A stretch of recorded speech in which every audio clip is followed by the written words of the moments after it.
Houlin, Dafkouf, Lametet. On va reprendre depuis Kouflamet Het Amoudbet les 10 dernières lignes à partir de 2 points. Behoulin, Aval, Lo, Bamukdashin. Le sujet de ce Pérec, c'est comme on l'a déjà vu, c'est Shiloah Haken. La mitzvah que la Torah nous a donnée de renvoyer la mère lorsqu'elle couve ses œufs ou les oisillons, lorsqu'elle est au-dessus de son nid et qu'on voudrait prendre le nid, prendre ses petits, on n'a pas le droit de prendre la mère avec les petits. Lotika ha'em alabanim. Il faut renvoyer la mère pour prendre les oisillons. Hein? Pareil, on envoie la mère pour prendre les œufs. Et si le nid est dans un appartement particulier, est-ce que c'est pas là? Vous n'étiez pas là hier apparemment. Ah voilà, ça se voit. Désolé. C'était... On avait dit que c'était toute la différence entre Mezouman et pas Mezouman. Il n'y a pas de mitzvah de Shiloah Haken lorsque le nid est Mezouman, qu'il est déjà chez nous. Par exemple, dans notre poulailler, on n'a pas de mitzvah de Shiloah Haken. Et la Mishnah nous a précisé Bahoulin, Aval, Bamukdashin. La mitzvah de renvoyer de renvoyer la mère pour prendre les petits, c'est uniquement si c'est Houlin, mais pas si c'est Mukdashin.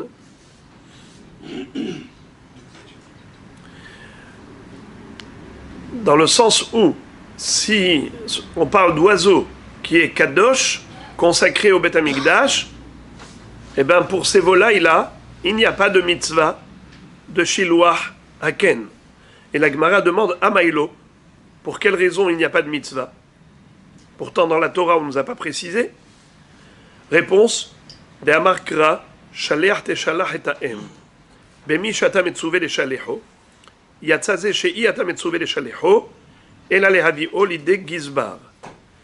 Étant donné que la mitzvah de Shiloah Haken, c'est de renvoyer la mère, et la mitzvah d'apporter au Beth Amikdash l'oiseau,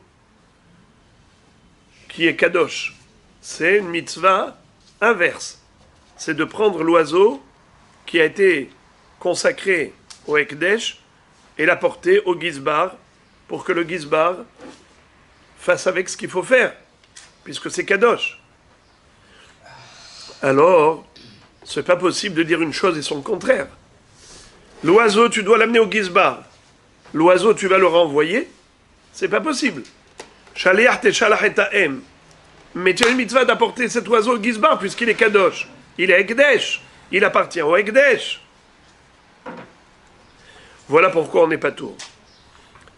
Pour cette même raison, la Gemara va dire Amaravina, Hilkach, Rof Tahor, Sharag et Nefesh, Patour Mishiluah, Maitama, De Amarkra, Shaleach de Shalach et Ha'em, Bemi Shata Metzuve le Shalecho, Yatzaze, Shei Ata Metzuve le Shalecho, et là le Avio le Bedin. Qu'est-ce que ça veut dire? La Gemara nous dit que pour cette même raison, on serait patour de Shiloah Haken dans la mesure où la volaille en question, c'est-à-dire la mère, avait tué un être humain. Par exemple, la mère a laissé son bébé dans un berceau dans le jardin. Et voilà qu'arrive un coq et il se met à lui picorer la tête et l'a tué. Chas Shalom, le petit. On ne sait pas de quel petit il s'agit, on a dit que... Alors, Hashem Yatzilenu, on dit. On dit Hashem Yatzilenu. Alors, quel est le din de ce coq-là? Qu'est-ce qu'il faut lui faire à ce coq? Il faut le lapider. Comme le Shoraniskal, comme le taureau en corner. On a déjà vu ça hier. Que lorsque le taureau a encorné un homme et il a tué, il faut lapider le bœuf. Il faut que ça se fasse auprès du tribunal avec un jugement bonne et due forme. Pourquoi? Car le propriétaire du taureau va perdre maintenant 20 000 shekels, un bœuf qui coûte 20 000 shekels. Alors il faut 2 édim qui témoignent contre le propriétaire. Voilà, le taureau de ce monsieur a encorné, il faut le lapider. Ve'u'ad bib'alav. Le coq, c'est pareil.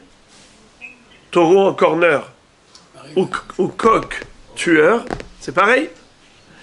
Alors maintenant, imaginons n'importe quel oiseau qui couvait son nid, qui couvait ses petits oisillons ou œufs. Et maintenant, cette mère-là, tu la trouves devant, sur les petits. Est-ce que tu as la mitzvah de Shiloh Haken, Shaliach Teshalach et Ta'en, Vetabanim Tikachlar? Réponse non. Pourquoi? Car là, tu dois faire une opération inverse. Non pas renvoyer la mère, mais l'attraper et l'amener au Beddin. Pour faire lapider cette volaille, cet oiseau. C'est un oiseau criminel. Assassin criminel. Donc il faut l'apporter. Donc, on a compris qu'il y a des exceptions. Comme les Mukdashin, un oiseau, Hekdesh, on n'a pas à le renvoyer, puisqu'il faut l'amener au Gizbar. Un oiseau tueur, on n'a pas à le renvoyer, il faut l'amener au Beddin. Pas un mâle, une femelle. J'ai parlé d'un coq. Alors, excusez-moi, c'est une poule. Une poule tueuse. Alors, la Gemara dit Echidami. Excuse me. De quoi parle-t-on? Ide Gamardine. Et là, je passe au Daf Kouflamet tête, première ligne. Bar Ketalahu. Qu'est-ce que ça veut dire Bar Ketalahu? Mais s'il a déjà tué un bébé, par exemple, cet oiseau-là a déjà été amené au Beddin, et le Beddin l'aurait lapidé. Donc, comment est-ce que tu peux envisager cette éventualité que tu trouves un oiseau en train de couver ses petits? Mais il a déjà été tué, celui-là, lapidé par le Beddin. Et là, des logamardine, ou ba'el et atouye les Beddina, vekayumebe, ou bi'arta hara mikirbecha. Donc, forcément, de quoi on parle? D'un oiseau qui n'a pas encore été jugé. L'oiseau qui a tué le bébé, par exemple, n'a pas encore été jugé. Il n'a pas encore été lapidé. Toi, maintenant, tu croises cet oiseau et donc tu as le devoir de l'attraper et de l'amener au Beddin plutôt que de le renvoyer. Comme la mitzvah de Shaliach Teshalach et Ta'em, là, ici, en l'occurrence, tu vas devoir plutôt l'amener au Beddin. La Gemara dit Hane Mukdashin et Chidami. D'accord? Ça y est, j'ai bien compris. Tu as la mitzvah de Ubi'arta hara mikirbecha. Qu'est-ce que ça veut dire Ubi'arta hara mikirbecha? Tu dois éliminer le mal. Quand tu as un assassin criminel, un oiseau tueur, tu dois l'éliminer. Nahon, puisqu'il a tué un petit. C'est-à-dire. Mais juste maintenant qu'on a tourné la page avec les assassins, revenons à nos Mukdashim. Tu m'as dit que l'oiseau qui était Kadosh, parce qu'il a été sacralisé et consacré au Beth Amikdash, cette mère-là, tu n'as pas à la renvoyer, au contraire, tu dois l'attraper et l'amener au Gizbar, pour que le Gizbar, si c'est Hekdesh, ce qu'on appelle Bedek Habayit, eh bien, il va revendre cet oiseau et il va récupérer l'argent pour la trésorerie du Beth Amikdash. Toda Rabba, j'ai une question à te poser. Hane Mukdashin, c'est cette volaille qui était Kadosh, Echidami, de quel cas on parle? Elima de avale ken betor beto ve'agdeshe, mimichyav, ki kare kan tzipor, prat limzuman. Vous savez que pour que cet oiseau soit Kadosh, qu'il appartienne au Beth Amikdash, il faut qu'il y ait eu quelqu'un qui l'ait sacralisé. Cette personne-là qui l'a consacré, comment est-ce qu'il a fait? S'il a consacré au Beth Amikdash, parce que cet oiseau était chez lui, alors comment on peut parler de Shiloh Haken? Il n'y a pas de mitzvah de renvoyer la mère d'un oiseau qui m'appartient? Vous m'avez posé la question tout à l'heure. Si j'ai un nid d'oiseau dans mon balcon qui m'appartient, il n'y a pas de mitzvah de renvoyer la mère, dont on l'a appris, rappelez-vous, qui carré prat limzuman. Le pasouk dans Parashat Kitetse, qui nous dit כי יקרא כאן ציפור לפניך בדרך בכל העץ או על הארץ אפרוחים או ביצים והאם רובצת על האפרוחים או על הביצים שליח תשלח את האם ואת הבנים תיקח לך לא תיקח האם על הבנים שליח תשלח את האם ואת הבנים תיקח לך. Donc la Torah te dit clairement que cette mitzvah de Shiloh Haken n'a lieu d'être que si Ikaré, tu as croisé comme par hasard, par coïncidence, cet oiseau, ce nid. Mais là, s'il était chez toi, il t'appartient, il est chez toi tout le temps ici. Il n'y a pas de mitzvah de le renvoyer. S'il n'y a pas de mitzvah de renvoyer, donc c'est un oiseau qui... comment il est devenu kadosh? Tu peux me dire comment tu l'as rendu kadosh? S'il était chez lui, qu'il a rendu kadosh, parce qu'il pouvait être Magdish Oto, alors il n'y a pas de mitzvah de Shiloh Haken. Et s'il n'était pas chez lui, comment il est devenu kadosh cet oiseau? Qui l'a rendu kadosh? Et là, des Hazaken Be'alma Ve'agdeshe, ah, tu vas me dire que peut-être, chemin faisant, voilà, il marche, il dit, ah, je vois ici un oiseau perché sur l'arbre. Boker Tov. Nahon, qu'est-ce qu'il dit? Areni Magdish Oto. Ani Magdish Oto. Alors il est kadosh cet oiseau? Mais ma pitom, la Gemara dit, ou mi kadosh, est-ce qu'il va être kadosh? Pourtant c'est impossible une chose pareille. Si ça t'appartient pas, tu peux pas le consacrer. Ve ish ki yagdish et beto kodesh amar hamana ma beto birshuto afkol birshuto. On a un pasouk duquel nous déduisons qu'on ne peut sacraliser qu'un objet qui nous appartient. Si je n'en suis pas le propriétaire, je peux dire kadosh jusqu'à demain, ça ne sert à rien. Si c'est un oiseau qui est venu faire son nid sur le balcon extérieur, il ne lui appartient pas. Oui, alors tant qu'il ne m'appartient pas, je ne peux pas être Magdish, car on a un passou qui dit Vechi yagdish ish et beto kodesh, ma beto birshuto, afkol birshuto. La Torah dit que la sacralisation d'un objet doit se faire que dans la mesure, ne peut se faire que dans la mesure où l'objet m'appartient comme ma maison. Beto, ma beto birshuto, afkol birshuto. Mais si c'est pas birshuti, ça veut dire c'est pas en ma propriété, ce n'est pas ma possession. Je n'ai aucun pouvoir de sacralisation. Ok les amis. Et là de'agbeinu laefrohim ve'akdeshinu ve'adar hadrinhu. La Gemara nous dit que il s'agit du cas où le bonhomme a pris les petits qu'il a croisés chemin faisant. Et donc, il a renvoyé la mère, il a pris les petits, il les a sacralisés, il les a remis dans le nid. Et la mère est revenue, Nachon, et voilà maintenant que la mère est revenue.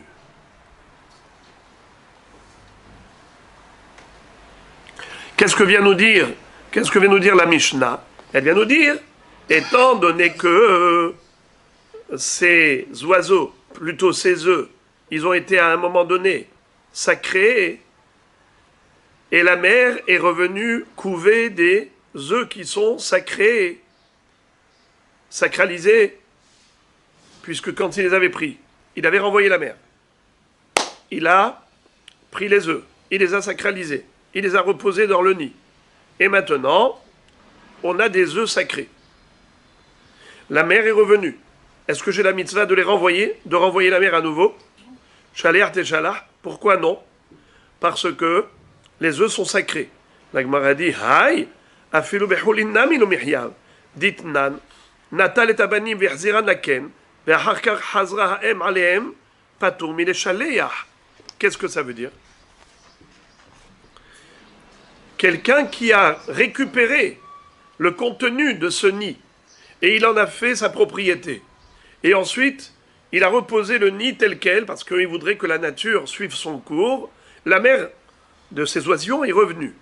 Est-ce qu'à ce moment-là, il a la mitzvah de renvoyer la mère à nouveau? Réponse non. Pour quelle raison il est dispensé de la mitzvah? Comme on l'a déjà dit. Quand est-ce que la mitzvah de renvoyer la mère des oisillons ou de ses œufs existe? Que dans la mesure où c'était quelque chose qui ne m'appartenait pas. Mais si ce nid d'oiseau était dans mon balcon et qui m'appartient comme mon poulailler, il n'y a aucune mitzvah de renvoyer la mère des oisillons, pas du tout. D'accord? Alors, dans ce cas-là, c'est pas parce que les œufs ont été sacralisés, consacrés au Beth Amikdash par cet homme, qu'il en est dispensé, car même si ce n'était pas sacré, il serait dispensé. Il est dispensé tout simplement parce que ça lui appartient. C'est Mezouman, c'est pas Bémikré. Alors je comprends toujours pas le sens de la Mishnah qui nous a dit que la mitzvah de Shiloh Haken, de renvoyer la mère des oisillons, c'est une mitzvah applicable que aux oiseaux qui sont profanes et pas aux oiseaux qui sont sacrés. Mais en l'occurrence, dans ce cas-là, même si c'était profane, j'aurais été patour, puisque ce sont des œufs que j'ai pris du nid et j'en ai fait ma propriété. Donc, c'est à moi, c'est Mezouman. Et là, on ne parlait pas d'œufs qui étaient sur un balcon privé, Dani. il a fait la mitzvah. Nahon. Donc, c'est pas dans un balcon privé. Oui, mais quand il les a soulevés, Est-ce que le fait de les soulever, c'est à lui. il en devient propriétaire. Et quelqu'un d'autre qui passerait, qui verrait ce... Exactement. Quelqu'un d'autre qui passerait... Bien sûr, il lui dit attention, ça c'est... Attention, moi j'ai déjà fait Agbaha, ça m'appartient. Voleur. Regardez, je fais ça. Dès que je soulève ça, c'est à moi, parce que c'était abandonné. Mais je remets les œufs à l'intérieur, et la mère revient. Ouais. Donc, qu'est-ce qui prouve que ces œufs ont été sacrés? Il y a 2 témoins qui sont à côté. Ah oui, d'accord. Après ça, la Gemara nous dit comme ça, Me'ikara, Ihyavle Bishiloah Mikame de Agdesha. La Gemara dit, excusez-moi, Ela de Agbea la M ve Agdesha ve Adra. Qu'est-ce que ça veut dire? Maintenant, il s'agit dans le cas inverse. C'est-à-dire que il avait pris la mère, et il avait fait ce qu'on appelle Hekdesh, sacraliser la mère, et il a reposé. C'est une somme, pardon, juste dans la ligne où on était avant. Après, la Gemara dit, la réponse, c'est pas possible cette réponse, pourquoi? Me'ikara ihyavle beshiluah mikame de akdesha. Ça veut dire quoi? Je n'accepte pas ta réponse. Tu es en train de me dire que la Mishnah nous a dispensé de la mitzvah de Shiloh Haken par rapport à des oiseaux qui sont kadosh, comme par exemple dans le cas où il aurait pris la mère, il a sacralisé, il a remis sur le nid. Alors qu'est-ce que tu dis? Maintenant, si tu repasses, ou si quelqu'un passe devant, il n'a pas la mitzvah de la renvoyer. La Gemara dit, Skeozmi, Me'ikara ihyavle beshiluah mikame de agdesha. Detania, Rabbi Yochanan ben Yosef Omer, Igdish haya ve'achar kach shechata, patur milechasot, shechata ve'achar kach igdisha, hayav lechasot, shekvar nithayev bekisui, kodem sheyavo lidei hekdesh. C'est-à-dire, il y a là un problème de chronologie. Chronologiquement parlant, il y a eu la mitzvah de Shiloh Haken avant la sacralisation. Ce monsieur, ce rachat, avait la mitzvah de renvoyer la mère. Quand il est arrivé, il devait renvoyer la mère. Qu'est-ce qu'il a fait? Il a pris, il a sacralisé. Mais Chouga, renvoie la mère. Shiloh Haken. Qu'est-ce que tu la prends et tu la sacralises? Mais tu as une mitzvah de Shiloh Haken. Tu as croisé comme par hasard ce Ken. Renvoie la mère. Non, il attrape la mère. Et il se croit tzaddik. Areni magdish ota la shamaim. Le Inyan, c'est que oui, c'est Kadosh. C'est Kadosh, parce qu'après tout, il a pris, il a sacralisé. C'est à lui, il a sacralisé. Il a fait une avera. Lotika ha'em alabanim. D'accord? Il a fait une avera. Mais après ça, le Ekdesh, il est hal. Les amis, est-ce que, maintenant qu'il a remis, maintenant il passe, est-ce qu'il a la mitzvah de Shiloh Haken? Alors la Gemara dit, ben voilà, on a trouvé le cas de figure de la Mishnah. Enfin, trésor retrouvé. On l'a recherché longtemps, à savoir de quoi la Mishnah parlait quand elle nous a dit la mitzvah de Shiloh Haken s'applique que au Hulin et pas au Mukdashin, que aux oiseaux profanes, pas aux oiseaux Ekdesh. Et on cherchait à savoir de quel cas elle parle. Ah voilà, on a trouvé. Dans le cas où au début, quand il a trouvé le nid, il a pris la mère, au lieu de la renvoyer, il a sacralisé. D'accord? Alors maintenant, la Gemara donc se retrouve à la case départ. Et elle dit, excuse me, c'est pas parce que l'oiseau est kadosh que tu es patour. Pourquoi? Parce que tu dois être chayav, même s'il est kadosh. Puisque tu étais chayav quand il n'était pas kadosh, la mitzvah de Shiloh Haken, quand l'oiseau n'était pas kadosh, ne va pas disparaître parce qu'il est devenu kadosh. C'est une question de chronologie. Si c'était un oiseau d'abord kadosh, et après tu l'as croisé, là tu peux me parler de kadosh patour de Shiloh Haken. Mais quand c'est l'inverse, d'abord tu avais une mitzvah de Shiloh Haken, et après tu as rendu l'oiseau kadosh, eh bien la mitzvah ne va pas disparaître. Et la Gemara amène une preuve que même si l'oiseau est devenu kadosh, la mitzvah de Shiloh Haken ne va pas disparaître. C'est une notion que nous avons déjà retrouvée de par ailleurs. Exemple. La mitzvah de Kisui Adam. Recouvrir le sang d'une haya ou d'un off. Vous vous rappelez?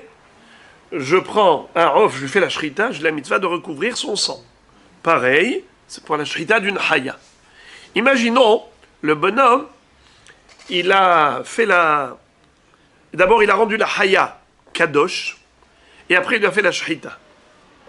Quelqu'un qui a fait la shrita d'une haya après l'avoir sacralisée. C'est-à-dire, il a consacré au Beth Amikdash. Et après, il lui a fait la shrita. Il n'avait pas le droit, mais il a fait. Est-ce qu'il y a une mitzvah de recouvrir le sang, oui ou non? Non. Car c'était kadosh. Mais l'inverse. D'abord, il a fait la shrita quand la haya, elle était profane. Et juste après la shrita, une seconde après la shrita, il a dit, je suis makdishota. Est-ce qu'il a la mitzvah de Kisui Adam? Oui, car la mitzvah de Kisui Adam qu'il avait avant de sacraliser la bête ne va pas disparaître avec la sacralisation. Je répète, tout est une question de chronologie. Kedusha d'abord, il n'y a pas de mitzvah. Mitzvah d'abord, même s'il y a Kedusha après, la mitzvah ne disparaît pas. Alors la question d'Agmara est claire. Comment tu peux me dire que, étant donné que cet oiseau-là a été sacralisé, alors il n'y a plus de mitzvah de Shiloh Haken? Excuse me.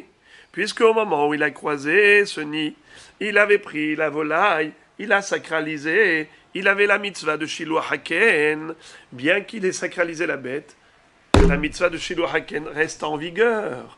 Donc je ne comprends pas comment la Mishnah m'a dit Baholin aval lo bamukdashin. La mitzvah de renvoyer la mère, c'est que pour des oiseaux profanes, mais pas pour des oiseaux sacrés. Peux-tu m'expliquer comment est-ce que cet oiseau est devenu sacré? Après toutes les hypothèses proposées, on les a éliminées une à une. Parce que soit tu n'as pas besoin de kadosh pour dispenser, soit, même si c'est kadosh, tu es chayav. Alors je suis toujours dans le flou. Je suis toujours dans le flou. Je n'ai toujours pas compris de quoi parle la Mishnah. Pardon?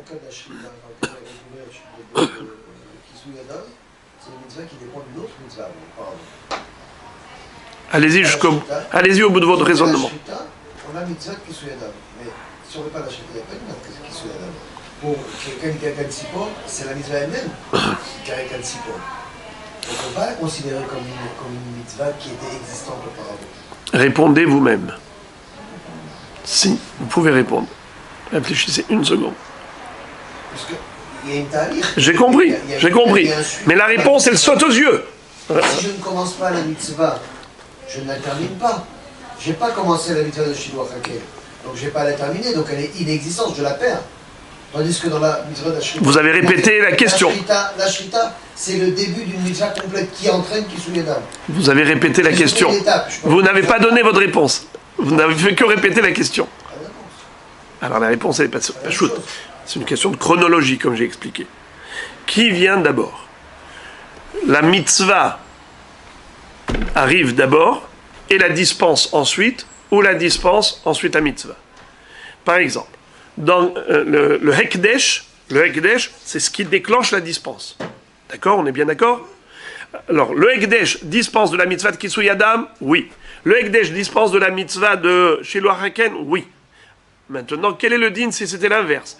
Qu'on avait d'abord la mitzvah de Kisui Adam avant Ekdesh. On avait la mitzvah de Shiloh Haken avant Ekdesh. La mitzvah ne disparaît pas. C'est ça le point commun entre les deux. Le point convergent, c'est que quand on a une chronologie inverse, c'est-à-dire qu'on a d'abord la mitzvah et ensuite le Ekdesh, la mitzvah ne disparaît pas. C'est ça ce que dit la Gemara. Alors je veux bien comprendre de quoi tu parles. Tu me dis qu'il n'y a pas de mitzvah parce que c'est Ekdesh. Ne me dis pas qu'il s'agit dans le cas où il a d'abord sacralisé la mer et maintenant tu dis il n'a pas de mitzvah. Qu'est-ce que ça veut dire il n'a pas de mitzvah? Bien sûr qu'il a une mitzvah, puisque avant d'être Magdish la mer, il avait une mitzvah. Cette mitzvah n'a pas disparu pour autant. Exactement comme quelqu'un qui a été Magdish, une haya, après la shrita. Quand il a fait la shrita, il avait la mitzvah de Kisui Adam? Oui. Maintenant il a été Magdish. Ça va le dispenser? Pas du tout. Alors que s'il avait été Magdish avant, et il a été ensuite Shohet, et maintenant il a la mitzvah de Kisui Adam, il n'y a pas de mitzvah de Kisui Adam sur le Ekdesh. Donc on est revenu à la case départ, c'est-à-dire la question initiale, la question basique, de quoi parle la Mishnah quand elle me dit qu'il n'y a pas de mitzvah de Shiloh Haken pour Mukdashin. La réponse de la Gemara est la suivante. Rav Amar Bemagdish Perot Shovacho Umardu Ushmuel Amar Bemagdish Tarnegolto Lebedek Habayit. Qu'est-ce que ça veut dire? On parle ici, d'après Rav Shmuel, de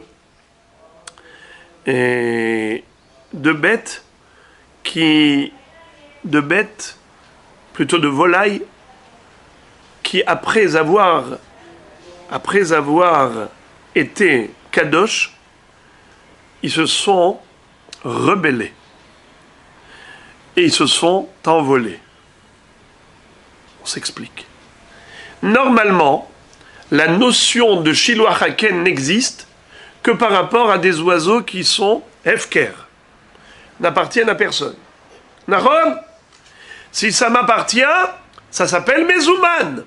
Si c'est Mezouman, il n'y a pas de mitzvah de Shiloh Haken.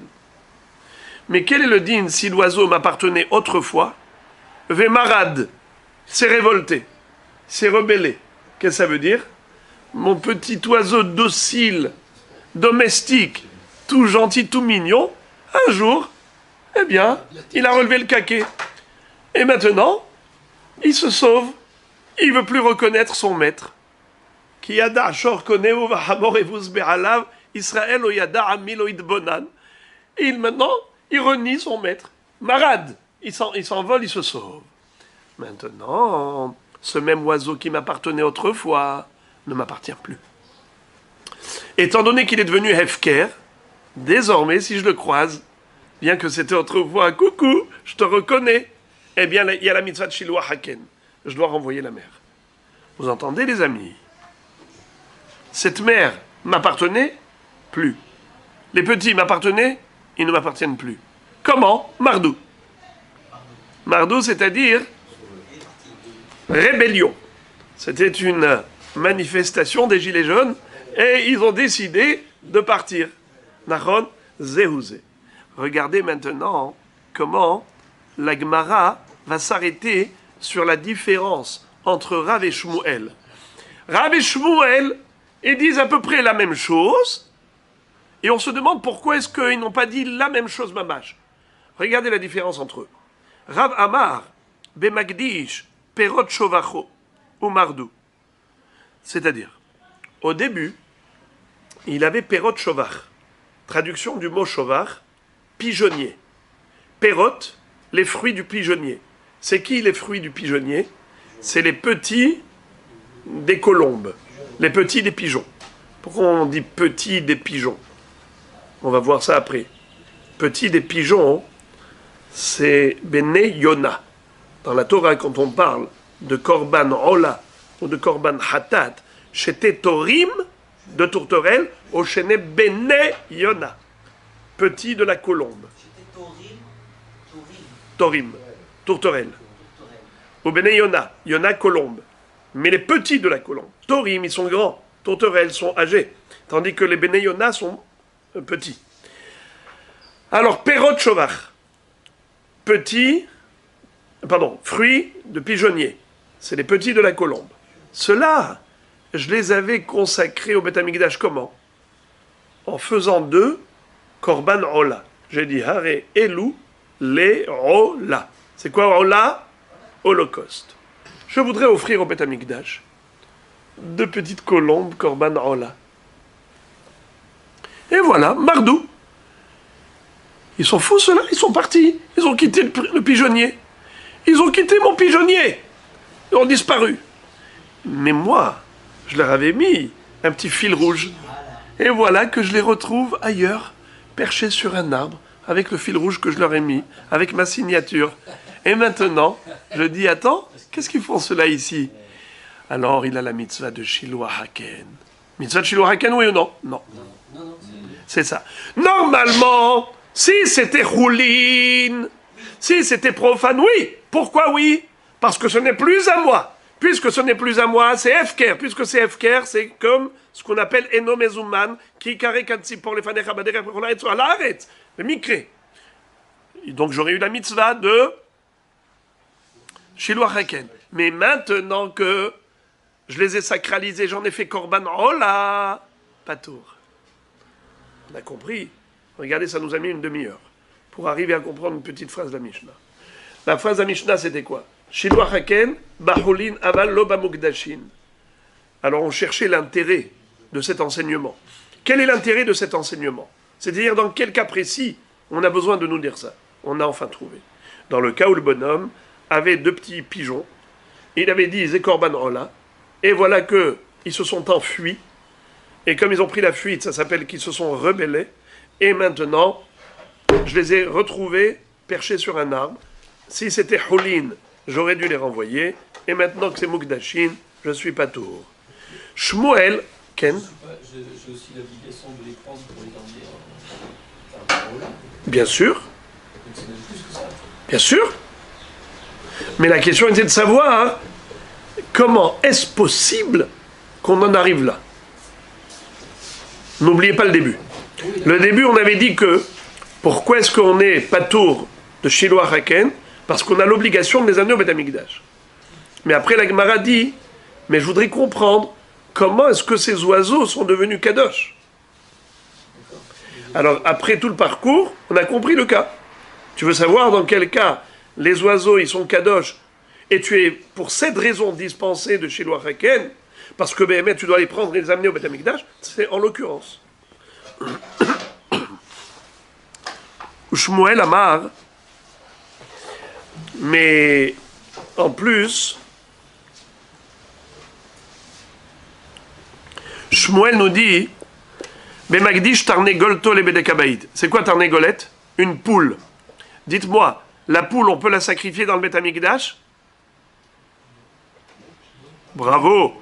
C'est non. C'est ou des tourterelles ou des colombes. Jamais des poulets. Nahon, il n'y a pas de poulet au Beth Amikdash. Alors si quelqu'un a sacralisé un poulet, il peut. Hein? Bravo. Bedekabaïd. C'est pas en tant que sacrifice sur l'autel, c'est en tant que valeur monétaire qui sera reversée au trésor du Beth Amikdash. Le Gizbar va vendre le coq, le poulet, et il va récupérer les sous. Alors Shmuel nous dit, voilà de quoi on parle. Une poule qui couve ses œufs, ou qui couve ses petits. D'accord? C'est de cela qu'on parle. Tarnegolette. Et Tarnegolette, c'est pas le misbéar, c'est Bedekabaït. D'accord? Ça veut dire, même dans ce cas, Shmuel, en quelque sorte, il est venu rajouter un hidouche supplémentaire par rapport à Rav.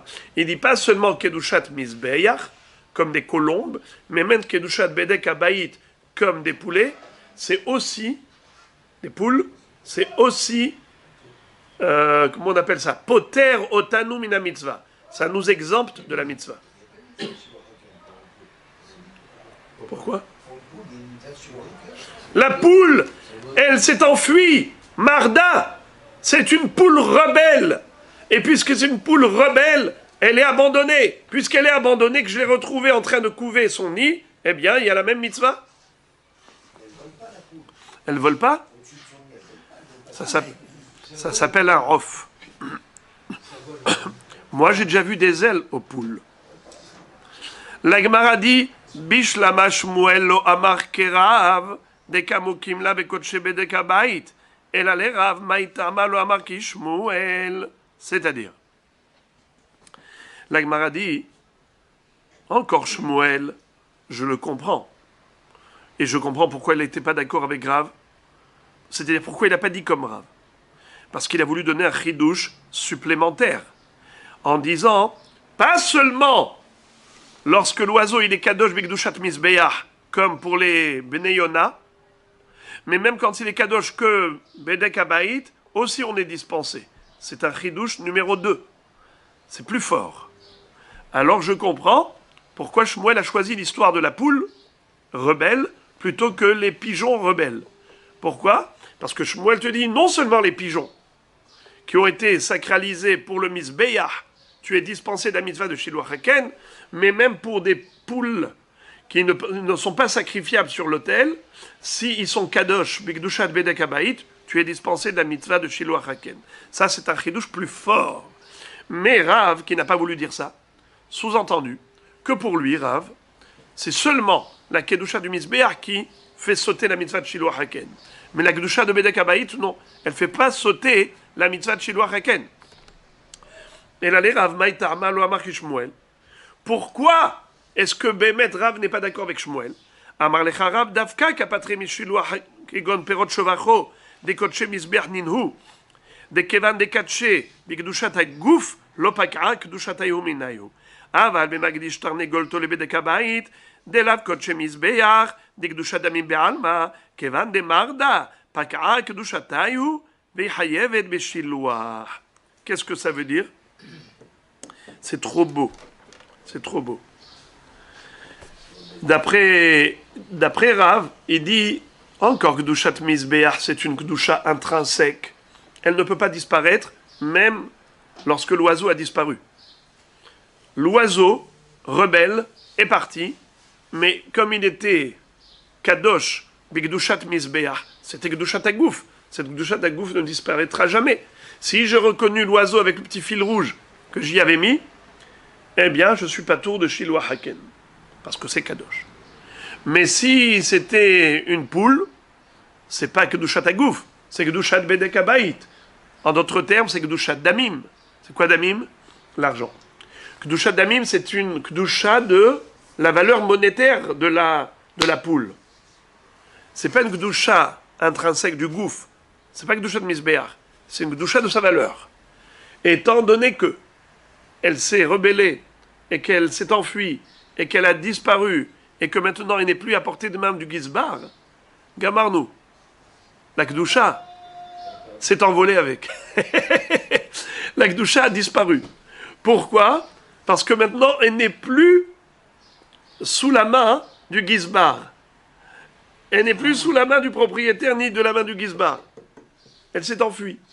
Comme elle s'est enfuie, la Kedusha aussi s'est évaporée.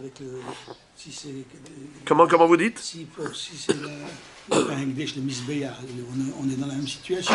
Elle s'est enfuie, donc elle n'est pas dans la main du Hekdesh, elle n'est plus non plus dans la main du propriétaire.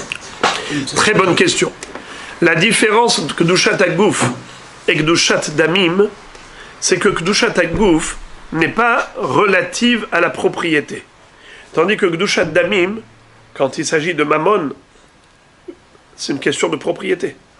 S'il n'y a plus de propriétaire, voyez-vous, le Gizbar, c'était lui qui était le maître de cette poule qui a une valeur monétaire. Mais maintenant qu'elle s'est envolée, Gamarnou, il n'a plus rien en main. Kedushat Hagouf, c'est une question maintenant de halachot. Il y a une halacha qui dit que le Hekdesh est interdit au profit, et ainsi de suite. C'est Hekdesh. Ça, c'est quand c'est sacrifiable. Mais quand il ne s'agit pas de quelque chose de sacrifiable, c'est quelque chose que je vais vendre au marché et je vais récupérer l'argent. Donc ici, il s'agit d'argent. L'argent, S'il m'appartient, il m'appartient. S'il ne m'appartient pas, il ne m'appartient pas. Quand il n'est plus à ma portée de main, il ne m'appartient plus. Alors, si quelqu'un fait un Ekdesh de Bédé Kabaï, ça s'est perdu. Il n'a pas l'obligation de racheter. Alors, on va rentrer dans le sujet. La Gemara dit, Shmuel n'est pas d'accord. Shmuel amar, kol echadeite bebe gaza de rahamanaite, dirtiv, la shema aretz umloa. Shmuel dit que même un objet qui était kadosh b'kedushat Bédé Kabaï et pas b'kedushat Mizbeach, la halacha est la même. C'est-à-dire qu'on n'est pas tour de Shiloh Haken, car c'est appartenant au Beth Amikdash. Il dit, mais comment ça appartenant au Beth Amikdash? Ça y est, ça a été abandonné puisque c'est enfui, on n'arrive plus à mettre la main dessus. Donc la barloute du Beth Amikdash a disparu. Shmuel dit, mais non, comment ça disparaisse? Comment tu veux que ça disparaisse? Mais c'est qui le propriétaire? C'est Akadosh Baruch Hu. L'Hachem, Haaretz, Umloa. Donc l'oiseau qui s'est enfui, là où il se trouve dans la propriété d'Akadosh Baruch Hu, il est dans le trésor du Beth Amikdash. Kol echad ite, là où il se trouve, Begaza de Rahamana ite. Il est dans le coffre du Beth Amikdash de Rahamana, d'Akadosh Baruch Hu. Puisque tout le monde lui appartient. L'Hachem Haaretz Umloa. Peut-on fuir Hachem? À Kippour, il y a un très beau piyut où on dit, c'est pas dans ce piyut là, mais il y a quelque chose qui va dans le même sens, dans le même ordre d'idée. Evrach mimcha elecha. La seule façon de fuir Hachem, sa sanction, c'est en revenant vers lui. Tu veux fuir la sanction d'Akadosh Baruch Hu, fuis-le en revenant vers lui. Parce que sinon tu ne peux pas le fuir. Anna mipanecha evrah. Imesak shamaim shamata. Ve'atzira she'ol hinneka. Si je monte au ciel, tu es là. Je vais dans le profond des abîmes, tu es là. Peut-on fuir Hachem? Evrah mimcha elecha. Le Rabbeinu Yonah a écrit que les jours de Elul, Rambam écrit ça, les jours de Elul, qui sont des jours de Teshuvah, Yemé, Manos, Elav. Ce sont des jours où on fuit Hachem en revenant vers lui. Fuir, c'est s'éloigner du danger. C'est s'éloigner de l'élément qui nous effraie. Eh bien, avec Akadosh Baruch Hu, c'est le contraire. Si on veut fuir la sanction d'Hachem, c'est en revenant vers lui. C'est ça la fuite. Yemé Manos, Elav. Evrach Mimcha, Elecha. Alors là, Shmuel te dit, Kol echad ita begazar de Rahmana ita. Shenemar la shema aretz umloa. Qu'est-ce que ça veut dire là? Tu me dis que cet oiseau qui était Kadosh Bekdushat Bédé Kabaï, parce qu'il s'est enfui, que le Gizbar ne peut plus mettre la main dessus, alors sa Kedusha s'est dissipée, la Kedusha a disparu, c'est devenu un oiseau profane, et maintenant qu'il est perché sur un arbre, et qu'on l'a reconnu, on l'a croisé, on a la mitzvah de Shiloh Haken. C'est comme ça que Rav pense. Shmuel n'est pas d'accord avec Rav, il dit, ma pitom, pourquoi tu dis qu'il n'est plus Kadosh cet oiseau? Parce qu'il n'est plus à portée de main, il n'est plus à portée de main des humains, mais il est à la portée d'Akadosh Baruch Hu. Puisque le monde tout entier appartient à Dieu, la Shema Aretz Umloa, donc Kol echad ite, Begazad Rahamana ite. Là où se trouve cet oiseau, il reste Kadosh. Il appartient à Akadosh Baruch Hu. Donc il n'y a pas de mitzvah de Shiloh Haken pour Shmuel. Alors que pour Rav, il y a une mitzvah de Shiloh Haken. Maintenant, mais avant. On le retrouve. Mais il est toujours en portée de main, il reste propriété de la Kadosh. Il est toujours en portée de main. Mais pendant la période où il n'était plus à portée de main. Ça, quelle est la question ne se pose pas, puisqu'il ne va pas le retrouver non plus, donc il ne va pas avoir du ça. La question est, est-ce que pendant cette période où il n'était plus à portée de main, est-ce qu'il reste Kadosh? Bien sûr qu'il y a un pourquoi il ne reste pas Kadosh. Eh bien, c'est ça ce qu'il dit Rav, il dit il ne reste pas Kadosh. Rav dit qu'étant donné... Il le retrouve, il n'est plus Kadosh. Non. Rav dit que, étant donné qu'il s'est rebellé, étant donné qu'il est parti, qu'il n'est plus à portée de main, Gamarnu, il n'y a plus de Kedusha.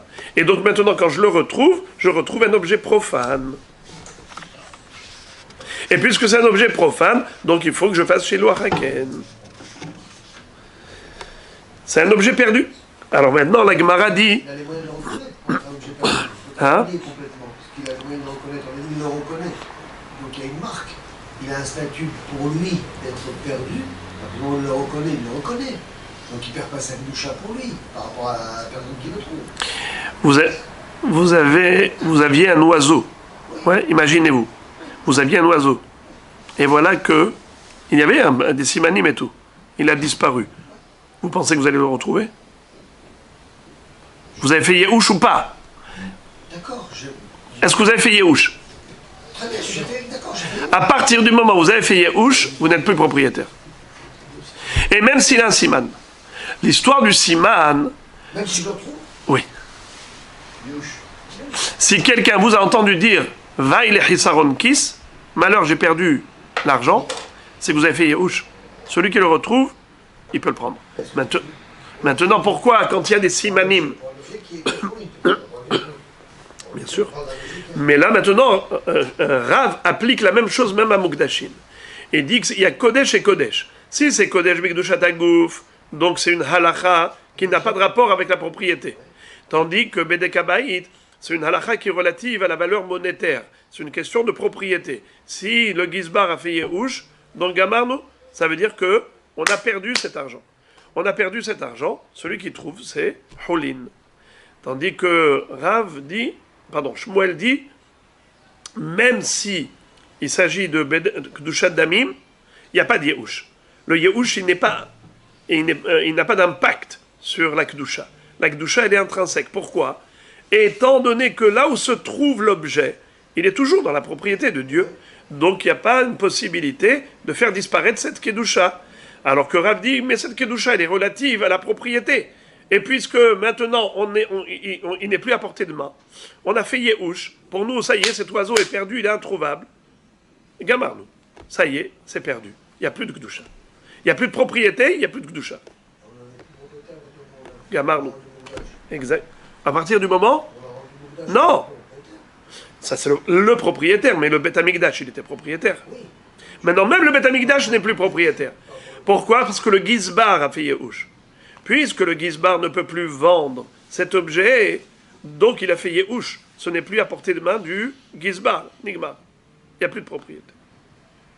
S'il n'y a plus de propriété, il n'y a plus de Gdusha. Car la Gdusha du Bedek Habayit est relative à la gestion du Gizbar. Le Gizbar, ce n'est plus à sa portée de main, Nigmar, c'est pour. You understand? Alors, Shmuel dit non. Shmuel dit, une fois que c'est Kadosh, c'est plus le Gizbar qui décide, c'est Akadosh Baruch Hu qui décide. L'Hachem Haaretz Umloa. Et la Gemara nous dit que cette même discussion, c'est un débat que l'on a déjà retrouvé entre deux Amoraïm. L'un s'appelait Rabbi Yohanan et l'autre Rish Lakish. Vechen amar Rabbi Yohanan b'magdish tarnegol to lebedek habayit umarda. Rabbi Yohanan également, il a dit comme Shmuel que Magdish Tarnegolto, les Bedek Habayit ou Marda, on n'est pas tour de Shiloh Haken. Pourquoi? Parce que c'est Kadosh. Amarle Rish Lakish. Mais Kevan chez Marda, Pakal et Kedushata, je comprends pas. Mais maintenant que la poule s'est rebellée, qu'elle s'est révoltée, qu'elle s'est enfuie, donc la Kedusha a disparu. Réponse, Amarle, bébé Gaza de Rahamanaïta. Dirtiv la Shema Haaretz Umloa. Il lui dit, malgré tout, bien que ça ait que la poule s'est enfuie et qu'elle n'est plus à portée de main du Gizbar, elle est tout de même dans la propriété d'Hachem, puisque le monde tout entier est à la disposition d'Hachem. Donc, là où se trouve cette poule, n'importe où dans le monde, elle est dans la propriété d'Hachem. Et donc, elle est Kadosh. Si elle est Kadosh, pas tour des Shiloh Haken. Donc, Rabbi Yohanan dit comme Shmuel, et Rish Lakish dit comme Rav. Après avoir fait cette similitude entre les 4 Amoraïm, 2 et 2, la Gemara dit, c'est très intéressant, c'est qu'il y a déjà eu un autre débat entre Rabbi Yochanan et Rish Lakish, et on a l'impression qu'ils se contredisent. Que Rabbi Yochanan se contredit et Rish Lakish se contredit par rapport à ce thème. Regardez. Verami de Rabbi Yochanan à de Rabbi Yochanan. Je te présente une contradiction, une autocontradction de Rabbi Yochanan. Verami de Rabbi Shimon ben Lakish à de Rabbi Shimon ben Lakish. Et je te présente une contradiction de Rish Lakish lui-même. Deitmar, comme il a été dit à ce propos. Maneze le bede kabaït venignevu one evdu. Rabbi Yochanan amar hayav beharayutan ad shiavu lide gizbar. Rish Lakish amar kol echad deite begaza de rahamana ite dirtiv la shema haaretz umloa. Qu'est-ce que ça veut dire? Quel est le din si quelqu'un a dit voilà, ce mané, cet argent, je suis Magdi Shoto le Bedek Habayit. Et voilà que ça a été volé, ou bien égaré. Est-ce que cet homme doit apporter maintenant un autre mané? Est-ce qu'il doit apporter maintenant une autre pièce d'argent pour remplacer la première? Rabbi Yochanan dit non. Pardon, Rabbi Yochanan dit oui. Rish Lakish dit non. Pourquoi? Rabbi Yochanan dit oui, parce qu'il dit les chayav be'harayut. Ça veut dire il a une responsabilité. Tant que le Beth Amikdash n'a pas reçu cet argent, eh bien, il n'a pas assumé son devoir. Et Rish Lakish dit mais si, dès qu'il a dit Ekdesh, c'est comme s'il a déjà mis dans le trésor du Beth Amikdash. C'est comme s'il a déjà donné à Dieu. Ah, maintenant ça a été volé, égaré, c'est toujours dans la possession de Dieu. La Shema Haaretz Umloa. Alors la Gemara dit, les deux se contredisent. Qui est-ce qui disait avant, comme Shmuel, que là où se trouve l'objet, il se trouve dans la possession d'Hachem? C'était Rabbi Yochanan. Et maintenant Rabbi Yochanan, qu'est-ce qu'il dit? Si ça a été perdu, eh bien il faut qu'il apporte un autre mané. Pourquoi? Parce que ça y est, c'est perdu. Mais comment c'est perdu? C'est toujours dans la possession d'Hachem. C'est ce que tu avais dit, Rabbi Yochanan. Et là maintenant il dit le contraire. Il dit il faut qu'il apporte encore un autre mané. Et Rish Lakish qui avait dit avant, comme Rav, que quoi? Que Rish Lakish qui avait dit comme Rav, que l'oiseau, une fois qu'il a été, comment on appelle ça, marade, qu'il était rebelle et qu'il s'est enfui, alors il est sorti complètement du Beth Amikdash, de la Kedusha, et si je le retrouve, j'ai une mitzvah de le renvoyer. C'est ce qu'avait dit Rav, et Rish Lakish avait dit la même chose. Pourquoi? Parce qu'il dit que, une fois que le Gizbar n'a plus d'emprise sur cet oiseau, alors Nigmar Asipour, il n'y a plus de Kedusha. C'est ce qu'avait dit Rish Lakish. Pourtant ici, qu'est-ce qu'il dit Rish Lakish?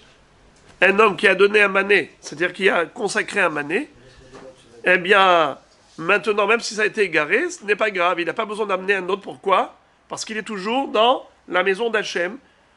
Kolecha de ite begaza de rahmana ite sheneemar l'Hachem haaretz umloa. Là où se trouve cette pièce, elle est dans la propriété d'Hachem. Mais Rish Lakish, avant, tu avais dit le contraire. Les deux se contredisent. Rabbi Yochanan et Rish Lakish. Alors la Gemara va répondre. Elle va dire comme ça. De Rish Lakish à de Rish Lakish, la kashia. Ha mikame de Shamaim mi Rabbi Yochanan rabbe. Ha le batar de Shamaim mi Rabbi Yochanan rabbe. Qu'est-ce que ça veut dire? Rish Lakish, en fait, il se contredit, mais c'est deux étapes dans sa vie. C'est avant qu'il n'ait appris chez son maître, et ensuite c'est quand il a appris chez son maître. Rabbi Yochanan, son maître, qu'est-ce qu'il lui a dit? Il lui a dit, mais ça n'existe pas à faire perdre quelque chose à Hachem, car là où l'objet se trouve, il est chez Hachem. Nachonolo, puisque là où l'objet se trouve, il est chez Hachem, Rabbi Yochanan, quand il a dit ça, Rish Lakish était là en train d'écouter son maître. Il a dit Todara Barabi, j'ai appris quelque chose aujourd'hui. Il a répété 40 fois. Vous savez que Rish Lakish, quand il écoutait un shi'ur de Rabbi Hanan, il répétait 40 fois. Donc il y a l'avant shi'ur, il y a l'après shi'ur. Rish Lakish au début croyait que un objet Ekdesh disparu, sa Kedusha s'est envolé. Pourquoi? Puisque le Gizbar n'a plus d'emprise sur l'objet, Gamardo. Mais Rabbi Hanan lui a dit pas du tout. Parce que l'objet il se trouve ailleurs. C'est vrai qu'il n'est pas à portée de main du Gizbar, mais il se trouve quelque part dans le monde. Et le monde à qui appartient? À Hachem, l'Hachem Haaretz Umloa. Donc il est toujours Kadosh. Une fois que Rish Lakish a entendu ça, alors il a dit Rabbi Mekabel. Donc il n'y a pas de contradiction. Ce qu'a dit Rish Lakish, c'était avant. Et ce qu'il a dit après. Très bien. Et là, des Rabbi Hanan, Kashia. Par contre, Rabbi Hanan, son autocontradiction n'est pas compréhensible. Comment va-t-on répondre?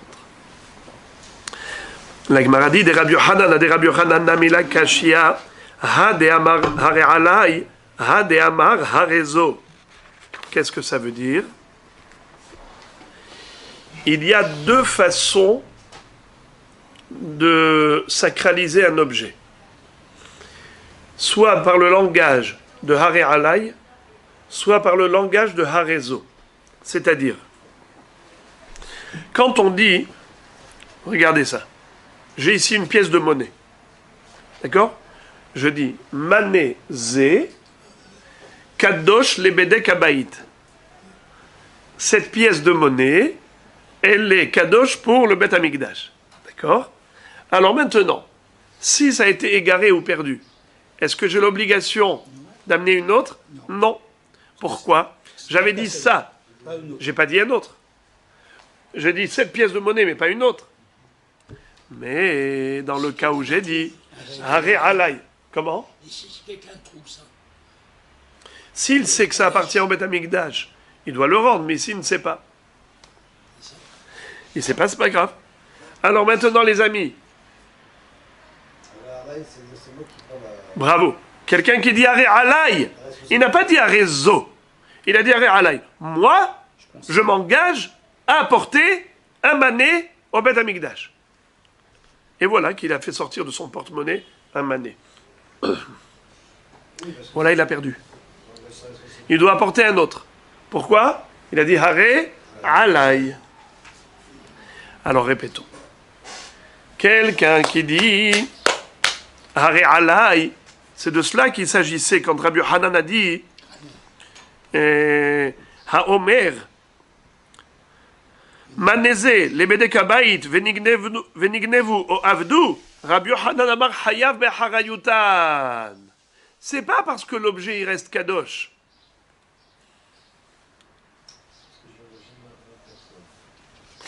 Rabbi Hanan a dit hayav beharayutan.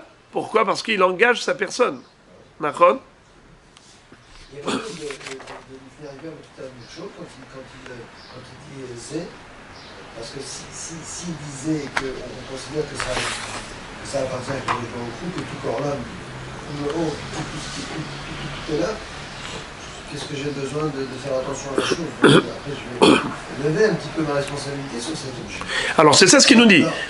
Étant donné que le bonhomme, il n'y a pas que la Kedusha, il y a la notion de Kedusha, c'est vrai.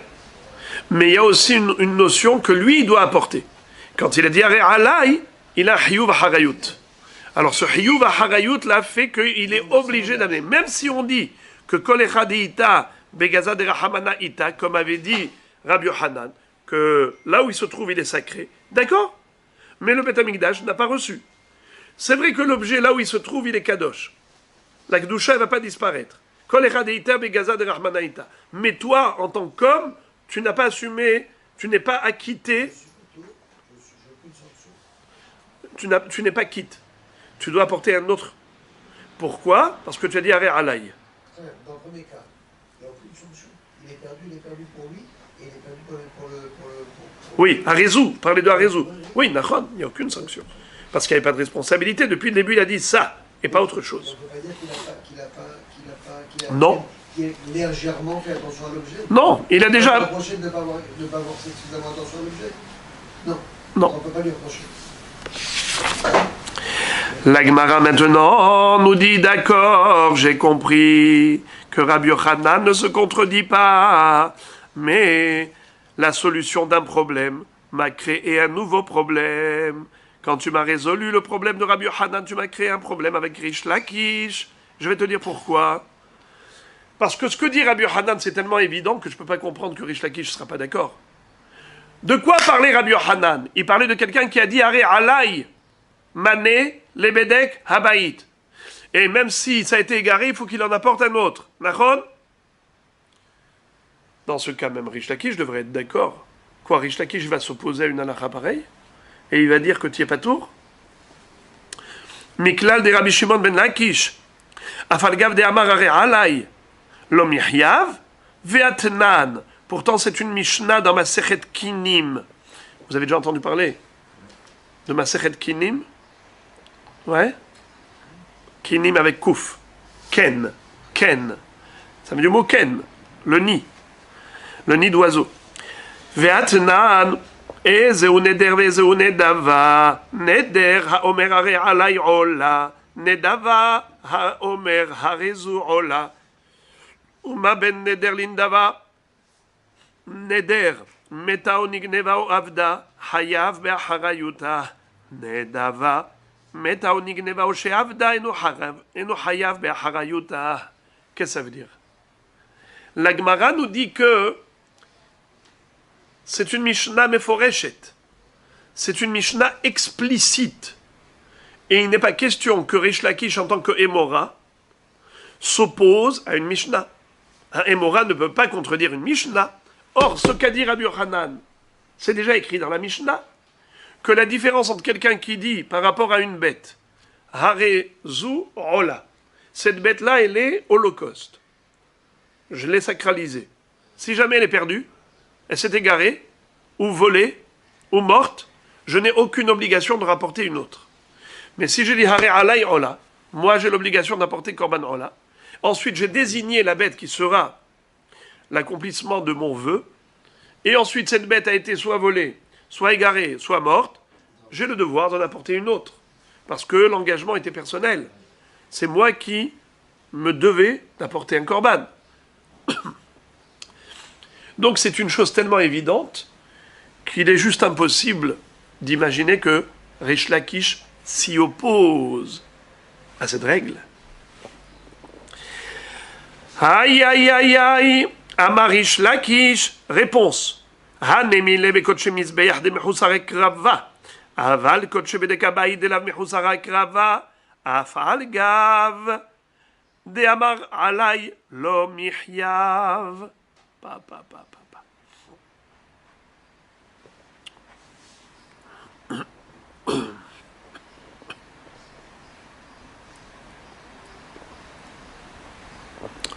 Rish Lakish dit, évidemment, que je ne vais pas remettre en cause la Mishnah. Mais la Mishnah, elle parle de Korban Ola. Moi, je parle de Mané le Bedekabaït. Il y a une différence entre un Korban et Bedekabaït. Quand je dis Are Alay Ola, la mitzvah, c'est quoi? C'est de sacrifier. Tant qu'il n'y a pas eu de sacrifice, je ne suis pas quitte. Are Alay Ola. J'ai un engagement personnel de faire en sorte qu'il y ait un sacrifice sur l'autel. Tant qu'on n'en est pas là, même si j'ai sacralisé la bête, ensuite elle a été égarée, j'ai l'obligation d'en apporter une autre. Mais dans le cas où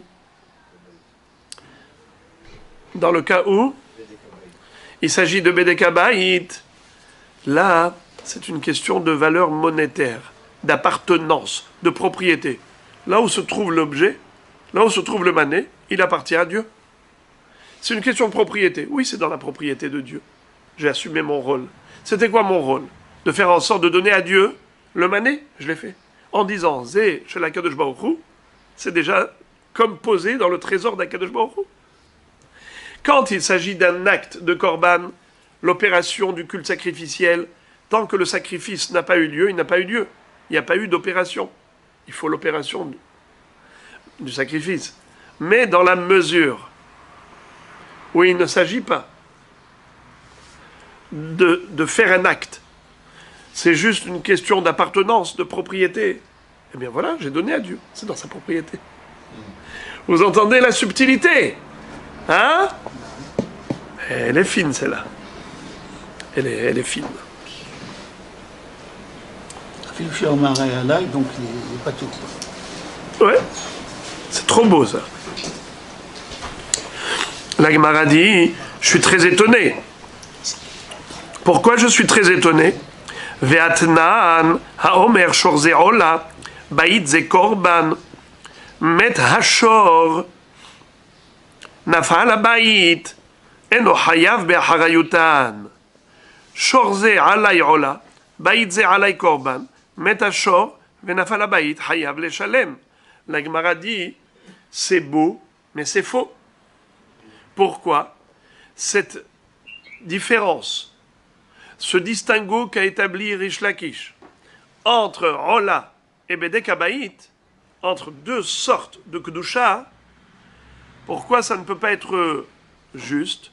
Car nous retrouvons dans une Mishnah, Masechet Arachin, l'enseignement suivant. Quelqu'un qui dirait Shorze Ola. D'accord, écoutez ça. Shorze Ola. Ou bien Baïdze Korban. Maison sacrifice. Ça n'existe pas, sacrifier une maison quand même. Alors, ça veut dire Bedek Habayit. Donc, Shorze Ola, c'est sacrifice. Baïdze Korban, ça veut dire quoi Korban? Hekdesh. Bedek Habayit. Et voilà qu'il y a eu un accident. Quel incident? C'est que le shor est mort. Ou la maison est tombée, en ruine. C'est détruite. Cet homme-là, qu'est-ce qu'il devait donner? Une maison construite. Il devait donner un shor. Quel est le din maintenant quand il y a eu